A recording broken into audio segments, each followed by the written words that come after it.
Welcome back to Rebel Weight Loss and Lifestyle. I am your host, Cristy Code Red. Hello. Are you digging my new mohawk color? It is red. And people are like, Cristy Code Red, that's why your mohawk is red. No, it's just because this is a sick color. I mean, yes, when I originally became Cristy Code Red back in 2002, with my first boxing match, I had red hair, and that's how my name came to be, because I was in nursing school at the time and I had red hair. And so my sister Carrie came up with Code Red, and it has stuck. I've been every color. So this is just one of the many colors I want to try. And I went from purple to that. I had purple root that faded into a hot pink tip. And now I'm doing this dark red root that fades into a bright red tip. It's sick. It's a lot of fun. Yeah. The one thing I'm comfortable with, I've found out, is change. That's the one thing that I am comfortable with.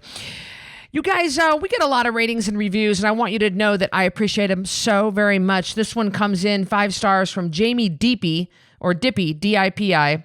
I don't know, however you would pronounce that. She says, more inspired every day. These podcasts are the perfect refresh and reminders for me to keep on track. The best. Thank you, Jamie. Also from Rebel Kelly, right on target, 5 stars. Always up front and telling it like it is. Thank you for my health back. Florida Deb at 67 says, Rebel, inside and out, thank you for always coming up with topics that make me feel like you're speaking directly to me. You keep me laser focused and pick me up when I stumble.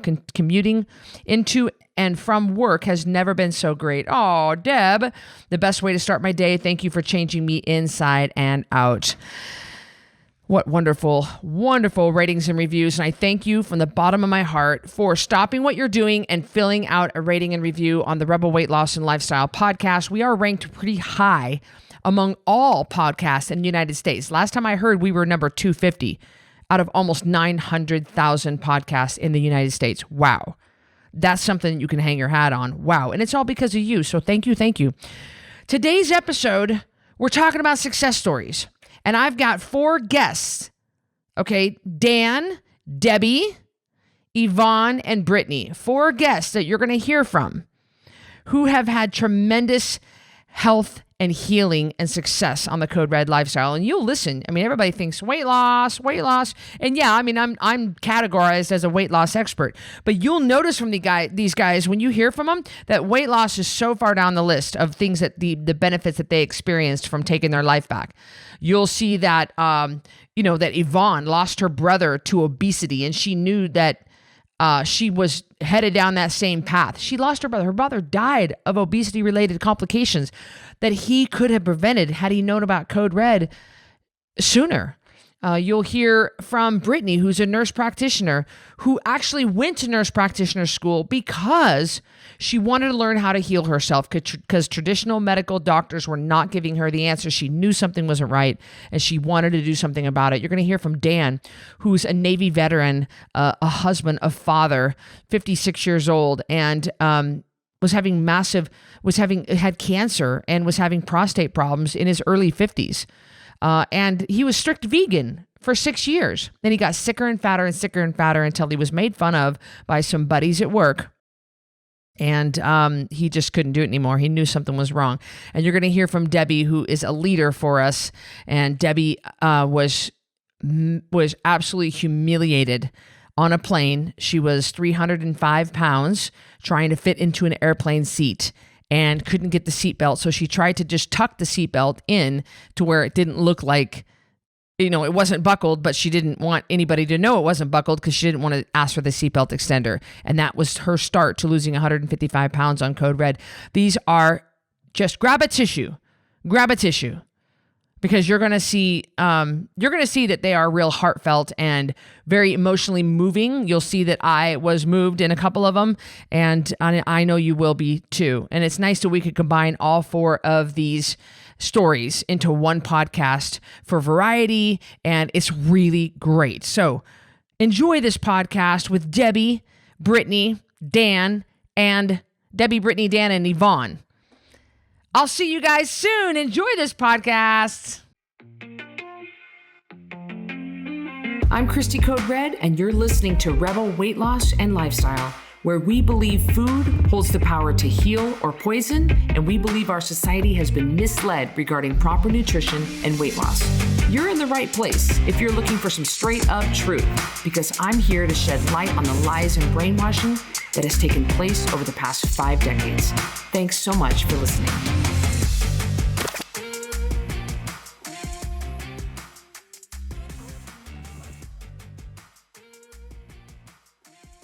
And my low was 2018, September it started. My husband and I went to Boston for our honeymoon after 35 years of marriage. We decided it was time for honeymoon.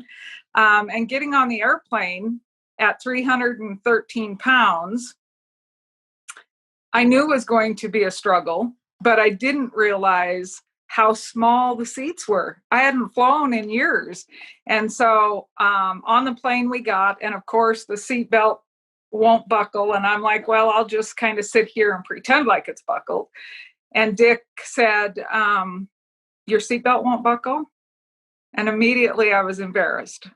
So I said, no, but it'll be okay. I'll just sit here quietly. And he said, no. So he got up and he went and asked the stewardess for an extender because I couldn't. And I vowed in that moment that I was done. I was never going to let that happen again. What an embarrassment for him, because I couldn't speak up to say, look, my butt's too big to fit in this seat. Can we have a seatbelt extender? So we went on our honeymoon and I struggled. I had joint pain. I had type 2 diabetes. I struggled with AFib. So going to Boston in October, where it's humid and hot or cold, depending, I knew would be a struggle anyway, because the heat bothered my AFib. Activity bothered my AFib. Sometimes just living bothered my AFib. So I didn't know what kind of time we were going to have, but I vowed to make it the best. So I would always be the last one on the bus so that nobody had to wait for me to struggle up 3 steps to get on the bus. And I would be the last one off the bus so that nobody had to wait for me. And Dick was so patient, and he would just wait at the door for me and help me off the stairs. And it had just become a way of life. And I had decided I was done. So let me just interrupt you. For those of us who are not in the medical community, can you explain to us what AFib is, and when you say it bothers you, can you tell us what that means? Sure. Sorry. So atrial fibrillation, just in my instance, it's different for everybody if you have it. And in my instance, I could tell when an episode was coming on. And what that meant is that my heart rate would go up to anywhere from 280 to 312 and stay there and then just stop. And then go back up and then just stop. So, and the heat, I learned that the heat really bothered that. And so I had just learned to know when. My lips would tingle and I'd be like, okay, this isn't good. I need to go take some deep breaths, whatever. So anyway, so I just didn't know what that would mean on our vacation. So we made it through that 10 days. I got home and I thought, okay, something's got to happen. Well, I just started a new job. Off to a meeting we go in Boise, to the Boise Center. The elevator was out. The escalator was out. Guess where our meeting rooms were?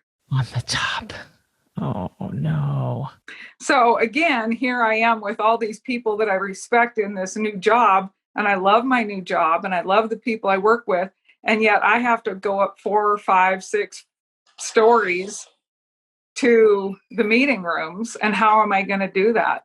So one step at a time, and I made sure I was the last one. And again, I was just so embarrassed I didn't want pity. I blamed my knees. I blamed my AFib when the reality was it was just the weight that I was packing around. That's the reality. So when I got home, long story short, I had joined the 21 Unstoppable Influence Challenge 21 Day. Natasha and Heather Quizzle were going to be speaking in Boise. So I said to Dick, I need to go. I just need to hear Natasha. I didn't know at that point that Cristy Code Red was going to be there. And so when I walked in that night and they introduced Cristy Code Red, and I was like, bonus. Well, then when you got up and spoke, and I'm not kidding, you were speaking to me. You spoke of a life that I had envisioned, but didn't even realize I could live. And so after hearing you that night, we got in the car to drive back to Twin Falls. And I said to Dick, I got to do that. And he couldn't quit talking about Cristy Code Red and how she had changed people's lives. And I don't know why. I have tried every diet on the earth from A to Z, you name it, been there, done that in 59 years of my life. I've been overweight since second grade. And I remember being 15, going to the doctor, and he put me on a low carbohydrate diet, no ketchup. That's the only thing I remember. We lived on a farm. We had ketchup on everything. And here I was, a kid that couldn't eat ketchup anymore, right? But never once did he talk about the sugar influence. It wasn't the sugar, it was the carbohydrates. But we lived on a farm. We cooked from wheat and all that good stuff. So literally, I have struggled with my weight all my life until January 3rd, 2019, when I took my life back with Cristy Code Red. This is incredible. Did you start with the book or did you start right with the challenge? I bought the book. I started reading the book. I bought the Audible. I listened to the Audible every day. I would wake up to you on Instagram every morning and listen to what you had to say on Instagram, and joined the January 3rd challenge that then got pushed to the 14th. But I was all in January 3rd. That's when my challenge started. And then you went on to get a custom program. I did. Like 10 days in, I sat down with Dick. And it was a tough conversation to have because I did isogenics. I spent $2,000 a month on isogenics that didn't work. And so to have a conversation with Dick now that I want to spend more money on this custom program. And he said, I have no doubt you're going to do it. You're so different this time. All in. You're either going to do it. And that's when there's no try. You're either going to do it or you're not. And if you're going to do it, then let's do it all in. So all in I went. Why was it resonating with you this time? What was it about Code Red or me or the book or something, or it just was good timing? Honestly, no bullshit. Yeah. And you scare me a little. I'm not going to lie. Yeah. I mean, I said, there's something about it. And I tell everybody that I have been able to influence. If you've never met Cristy, you need to go meet Cristy because she is what she is. There's no bullshit. You don't beat around the bush. And I think that's what I needed. I needed the accountability. I needed somebody to know that I had to check in every week. And I started with Sean and Mindy Brown, who lives, 2.5 miles from me. And I was convinced they were going to stop in my house and look at my pantry at any given moment. How soon after you started did you start to feel relief and results and know that your body was healing? I'd like to say almost immediately because I don't remember. I went from feeling sluggish, lethargic, no energy to, oh my God, I love life again. And working, so where I work, their break room was like a Costco. Oh. Literally. And every time I'd walk to the printer, there's a bowl of candy that sat right on and so July to October, every time I walked to the printer, it was like, oh, well, that one's got for me. So I would have a bite of candy on the way back to my office. January 3rd, when we went back to work after the holiday, that candy meant nothing to me. I stayed out of the break room unless I absolutely had to go in there. And I got the mentality that if it doesn't have Debbie's name on it, it's not Debbie's. And now you're stealing from the company. Mm. And you know what? There were never any Little Debbie snacks or anything else. So there was nothing that had my name on it. Right. And you said you were battling type 2. And so when you went back into your doctor, did your doctor just flip out? Yeah. Well, and the good news is that my doctor in the beginning supported Code Red. Oh, good. I mean, I had Mindy Brown on my side anyway, but then my family doctor also knew about Code Red. Was she all in? No, but at least she knew about it, and she knew that that's what I was doing. And so she was not a bit surprised to see my numbers go down. My triglycerides since, and there again, I remember being 15, and that was the one thing they were concerned about was my high triglycerides. Nobody knew why, but they were in the 300s, Cristy. Wow. And now 83. Oh. Let's see, it was 2007, opened my own practice in doing bioidentical hormone replacement. That was my first one in 2008, and was, changing women's lives and balancing their hormones and really just channeling in on that. But then there were women who weren't really getting better, that weren't responding to the hormones and were still overweight and still couldn't get it dialed in. So then my first book I read was Dr. Perlmutter, The Grain Brain. That one was a super meaty book. I just fell in love with him. And that was my whole beginning in more metabolic medicine, learning how to fix the body and heal it from the inside out a little bit more, because I was missing the boat on just hormones. I can do them all day long. So had a couple years in between where I kind of quit doing hormones. Just some life changes happened. And then 2015, I believe, I started back up, but also realized that I still needed to fix the gut, because I was learning more from Dr. Perlmutter. Then I read Dr. William Davis, the wheat belly. So those were the two biggest ones. Then I got into Dave Asprey and biohacking, and reading these incredible books on insulin resistance and learning so much more, because we'd been trained so differently on diabetes, and let's give them metformin and insulin, and they're not insulin deficient. They already have a ton of insulin, which I prove by doing all the lab work, which is so awesome that it's something tangible. So I started doing, I started my practice that I have now, metabolic medicine, and started really working on healing the gut. Of course, we can do all these extravagant labs. They're expensive, but it still wasn't really getting to the crux of the issue, because I can't fix anything. Oh, well, this is after thousands and thousands of dollars on advanced cardiometabolic studies, advanced nephrology, all of this. And I have another, like a diplomat status in American Academy for Anti-Aging for metabolic medicine. I spent probably $10,000 on this extra education.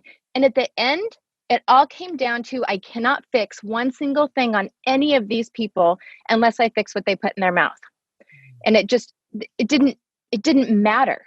If I can't help them with that, their autoimmune disease won't heal, their diabetes won't heal, their hypertension won't heal, nothing, their brain won't heal. So that started the path on ketosis, ketogenic diets.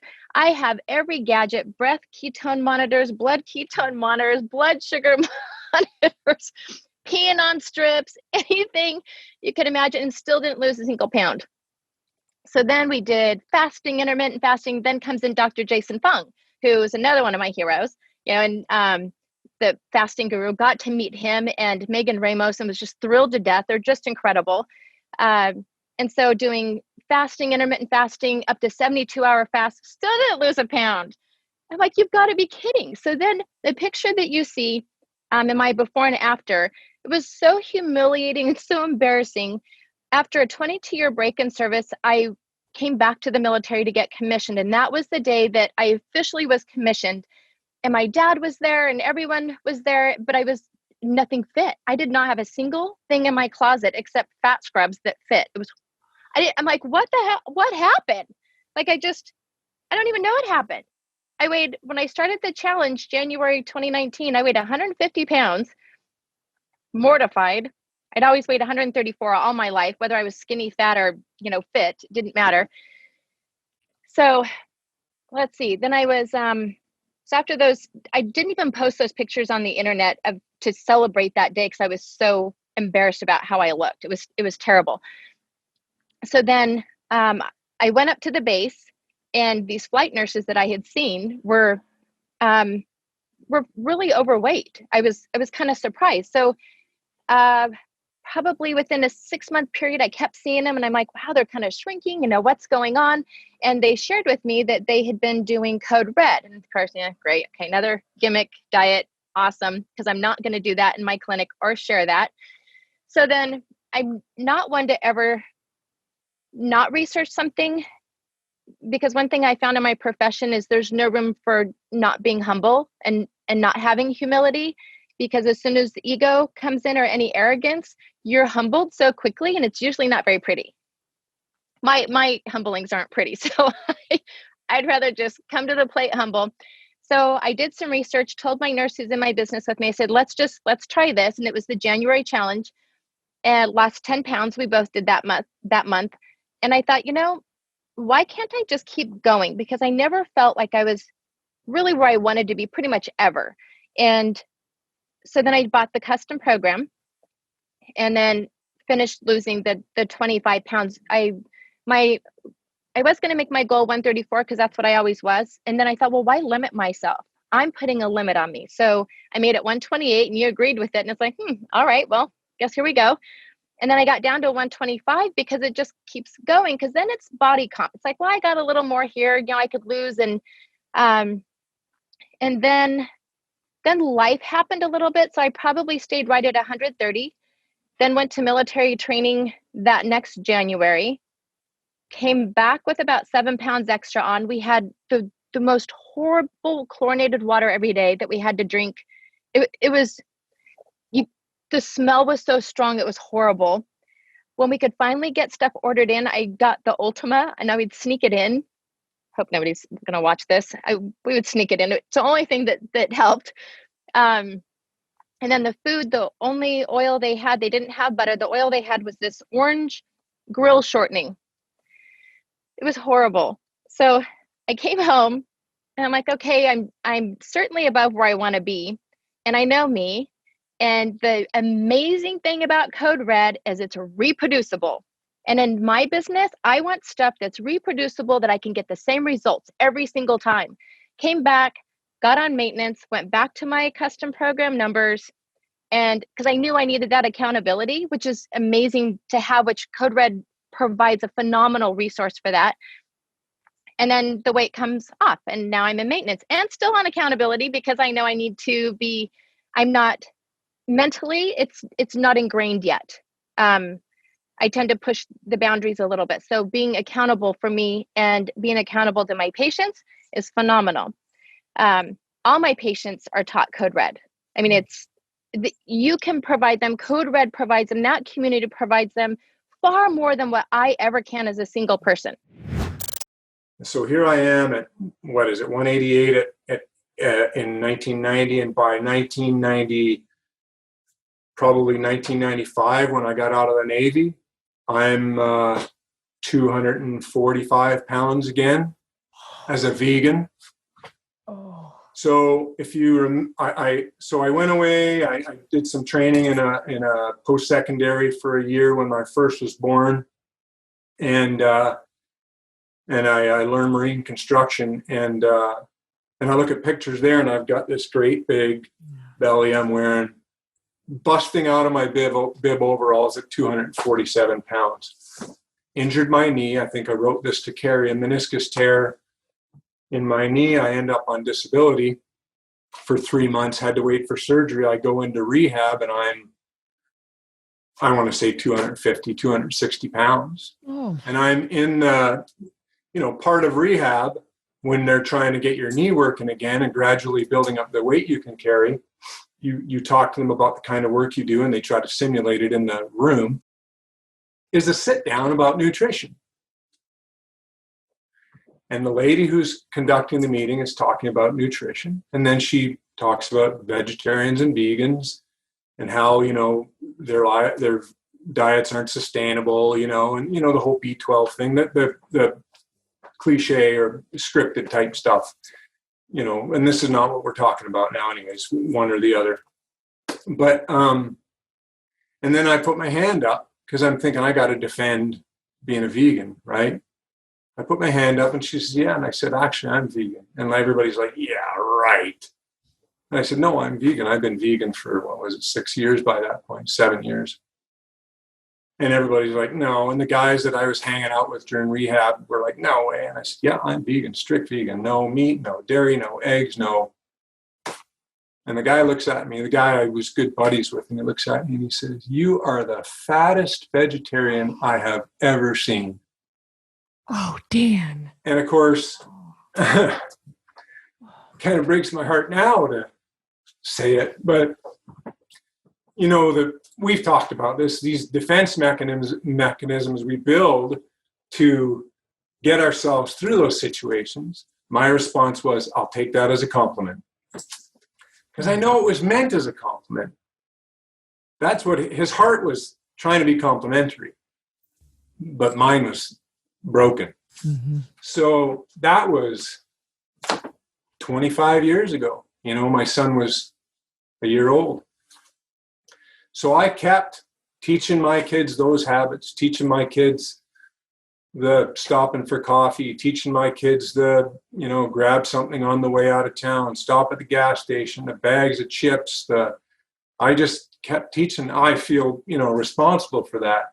All those bad habits that they adopted, you know, all because of what I know now, my emotional reaction to stress and to urgency and all those things around gotta eat in case I'm going to be hungry. Go ahead. So Dan, let me just ask you so was there ever a point where you said, hey, I'm vegan, but I'm way overweight and I don't feel good? Did you ever question the vegan lifestyle? It actually happened in about 2004. 2004, I moved here to Port Angeles, Washington. And the guy, my boss, Bruce, was an avid sportsman, fisherman, always talking about fish. And I'd always said, kind of in the back of my mind, if I ever go back, I'm going to go back to fish. And if I ever go back to fish, I'm going to go back to wild caught fish. Mm-hmm. So Bruce is always bringing these fish in, and I'm working in an industry that has commercial fishermen, and they're always, you know, giving you the extra fish as they're unloading freezers. You're working on their boats. And one day Bruce says, you know, they had the Donut Fridays, you know, and I didn't participate in the Donut Fridays for the first couple of years because I was vegan. And then one day I'm looking at this salmon on the barbecue. And he said, you should try some. And I said, did you catch it? You know, I was qualifying, trying it. I didn't want it from the store, right? And he said, yeah, I caught it this weekend. And I tried it, and I thought, I just took a little tiny bite, and I thought, that's good. And I said, what's that other one? And it was black cod. I don't know if you ever had black cod, but it's a oily, rich fish. And I took a piece about, I don't know, you know, the size of a forkful. And it was pretty intense, but I liked it. And then I didn't probably touch it for a few more months. And then there was a big festival in town here, and they had barbecued salmon on the grill. And it looked good. Like my heart said, I want that. This barbecued salmon, you know, crispy on the surface and everything. And so I said, that was like 2007, maybe 2008, something like that, 7. And so I ordered it at the barbecue, big fundraising barbecue, and I had it, and it was delicious. And from that point on, I said, okay, I'm going to eat wild caught, local caught fish, or fish from the commercial guys when they bring it in, that sort of thing. I wasn't going to go out and, you know, eat it from the store and that sort of thing. So I did that. I went back to fish a few years before I went back to dairy, and years before I went back to eggs.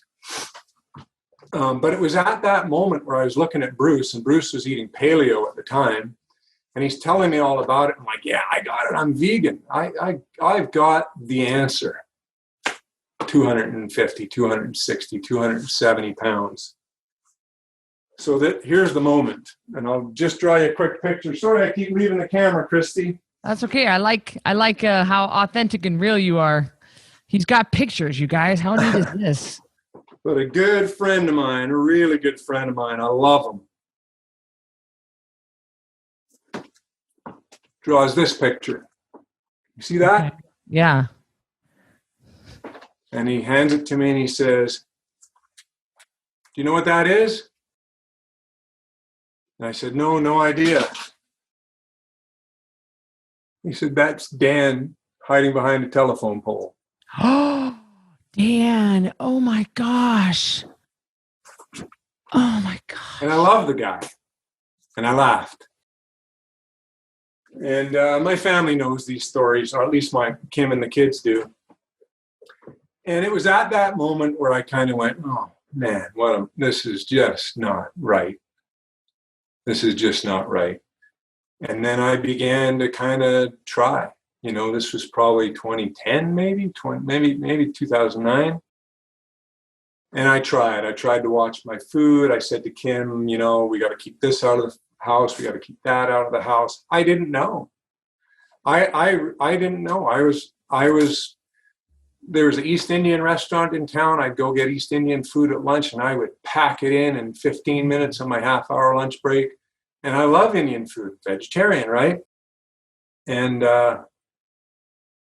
I just pack it in, the lentils, the chickpeas, the puri, which is the deep fried bread, chapatis and samosas, and all that kind of stuff, which is all just packing it in. And I kept thinking I could change something about, and I tried running again. I tried different, I didn't know what it was that I needed to change about me. I knew I ate too much quantity-wise, but I didn't know why. And I didn't know how much was too much. Were the medical things started kicking in about this time? So right around that time is when I talked to you about the basal cell carcinoma started to emerge in about 2009, 2008. I'd had some other issues, carpal tunnel, and I had benign prostate hyperplasia. We had just bought the house that we're in right now. So I'm 2009, so I'm 44 years old. Middle of February, I get into bed, got to get up and pee. Get into bed, got to get up and pee. I mean, like 11 times in the night. And I'm like, what the hell is wrong with me? I thought bladder infection or whatever. I didn't know. So I fought with it for a couple of days. And I mean, as a 44-year-old guy, needing to pee every 3 minutes is not something you can get away with too easy. So I'm calling in sick and stuff. So I call the doctor. The doctor sends me to a urologist. I call him Dr. Jellyfinger. Checks me out for the enlarged prostate, explains, does a PSA test. PSA test is clear.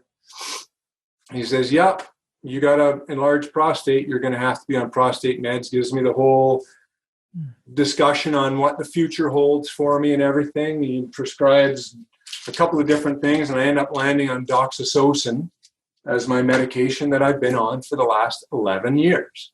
Well, 10 and a half years until May. Now in May, I don't have my numbers in front of me, Cristy, but I think I was like 247. Well, I started really, let's say 250 pounds. I started Code Red at 305.6. So I think I was 250 pounds, and I was really always bad at refilling my prescriptions. Like, oh shit, excuse me. I'm out. So if I'm at home, no big deal, go to the pharmacy, get it. And I was always going to the pharmacy thinking, oh, I hope it's renewed, right? Hope I don't have to call the doctor and go back in for another inspection to find out if I still need the medicine. You have to do that every couple of years. So it turned out we went out of town. And 4 days into being out of town, I said to Kim, I forgot my prescription. I haven't taken it for 4 days. She says, well, how do you feel? And I said, I'm okay. Well, we're going to be home tomorrow, so I'll get it tomorrow. I get home, I'm busy. It's summer, or not summer, it's spring. We're, kind of getting outside and everything. And I forget, and I forget, and I forget. I don't know if I forget or if I was just redirected, but I didn't forget because I didn't have to go pee. It wasn't reminding me that I needed my medication. So I go a week, then I go 2 weeks, then I go 3 weeks, 4 weeks, 5 weeks. And it's been May, I think this is April 4th was the refill, or May 1st or something like that. Anyways, May, June, July, August. No, it was April. It was April on there. So 4 months drinking 175 ounces of water. And then now I'm down to 150. I drink 2 good cups of coffee a day. First one's usually like an espresso. And it's just not there. I just don't have it. Now, I've lost tons in my gut. I mean, I lost tons. Here's a prop for you. This is the belt that I had to buy when the belt I had was too small. And I'll put it on for you, just around. This is the hole I was at when I bought it. Oh my Can you gosh. see that? David. Oh my gosh. So you've lost, I mean, I'm looking at you. You look phenomenal. You've lost 70. 115 pounds today. 150 pounds. Oh my gosh. You had immediate and sudden onset of this massive swelling. There's immediate and sudden onset of this a severe abdominal pain that would also cause optical blindness, these optical migraines that would cause these temporary blindness. You had to move to be closer to the hospital. You have numerous emergency surgeries. They took out your gallbladder. They misdiagnosed you with pancreatitis, or maybe you had it, but that wasn't. And they that wasn't the cause. And nobody was talking about your food, and nobody was, and you're just, now you're massively swollen. You don't feel good ever. And it's just completely taken over your life to where you're almost losing your job. So Yes. This is severe things happening to your life at such a young age. And I forgot to tell you, so it was 2014 at the very end, my husband was burned in a house fire. So I stopped my job to take care of him because he couldn't even do anything for himself because it was 20% of his body was burned. So when he finally got better, it was like 2 days later, my brother was put on life support. Oh. This is my heart. He was put on life support because of complications of obesity. And I don't care what people tell you, doctors ignore what they don't like to address. It's uncomfortable. And I have proof of that, but I'll tell you that in a minute. So my brother went on life support on Christmas Day, 2014. I am the closest family member to where he's living. So my husband had just been released to go in public because of the burns had healed enough. Because, you know, ICU hospitals are the worst place. That's where you're going to get sick. So I went to visit him. And at this point, he couldn't respond because they had made a mistake. They didn't do as simple for years. He'd been telling them something's wrong. They're, oh, it's an allergic reaction. They never addressed his weight. My father went to the doctors. Can you tell my son he's overweight? Can you explain all the problems? But they didn't want to be uncomfortable. They wanted to just be friendly and nice. They didn't want to address him, say something that might hurt his feelings. But so you let my brother die. So in the hospital, he went finally to the ER again, and they said, oh, you have sleep apnea. Didn't even address his weight. Put him on a sleep apnea machine. Well, they didn't check his O2. They didn't even do a simple test. But because he's overweight, there is discrimination, period. And because when they put him on the CPAP machine, and because of his O2 levels, it put his brain to sleep. And that's why they had to put him on life support. And because he was so large, a month later, they couldn't intubate him because you can only keep somebody on life support without a trach for 1 month, and there's other complications. So there was no way to keep him alive. There was no way to wake him up because the damage had been done. I told him, I said, you killed my brother. Because 1, you wouldn't address the problem. 2, you ignored the problem when he came to the ER. And 3, you'd never told him he had a weight problem. I mean, it was obvious, but the doctors today ignore it because they don't know how to deal with it. So we had to unplug him from life support in January 2015. So I went to my doctor, my OBGYN, and for a checkup. And I said, okay, so, well, what about my weight? And she says, it was a new OB. And she says, well, you really, it's your age. You're not really that overweight. And I said, yes, I am. I said, do you understand? My brother just died because of obesity. I said, the doctors, I was crying it off. I said, the doctors would not tell him he was fat. They didn't want to hurt his feelings. She said, the doctor told me, she says, well, patients get mad at me when I tell them that. And I said, I am begging you. I'm begging you. Will you put down that I am obese, overweight? Will you help me? Will you give me medicine? Will you give me something? So she put it down right there in my chart. She showed me that I was obese. And she started me on a medication that made me very sick, had very bad side effects. But I lost 12 pounds in about a month. But I still felt sick. I didn't feel better. The pounds, yeah, that's good. But I gained it back within a year because it didn't resolve the problem. And so, like I said, I had the surgery. They took the mass out. It was the same doctor. So he took it out. They thought it was cancer. In the meantime, it was very scary. Anyway, so they took it out, and then I started that diet. And I lost it, didn't feel better. I still had the pain, was still going to my GI doctor. And again, he says, well, you have IBS. And I argued so much. He got mad at me and fired me as a patient. And then I got humble and said, okay, just tell me what you want me to do. I did everything you told me to do. I still had problems. My stomach would just distend like I was pregnant with twins. The pain was horrible. And at this point, I wasn't eating a lot of food, but I was still gaining weight. I couldn't explain it. I was just shocked. I was sick. I was tired. I was sick and tired. I was afraid, I already had a scare with cancer just a few months before. I needed to change something. So right before my surgery, I actually run into Katie Huber. You know her. Mm-hmm. So I had known her for years, and I saw her. And this was right before my surgery. And of course, I was pretty big, so I felt pretty comfortable saying this. I said, "You've lost weight." And she's like, "Yeah." She's real quiet and humble. She says, "I've been doing this new thing." She didn't say anything. And then later, I went to a convention that she was at, and her family has a business, and we work with them. And they offered us this training that you know about, and you were one of the speakers, and you were one of the main things that they focused on.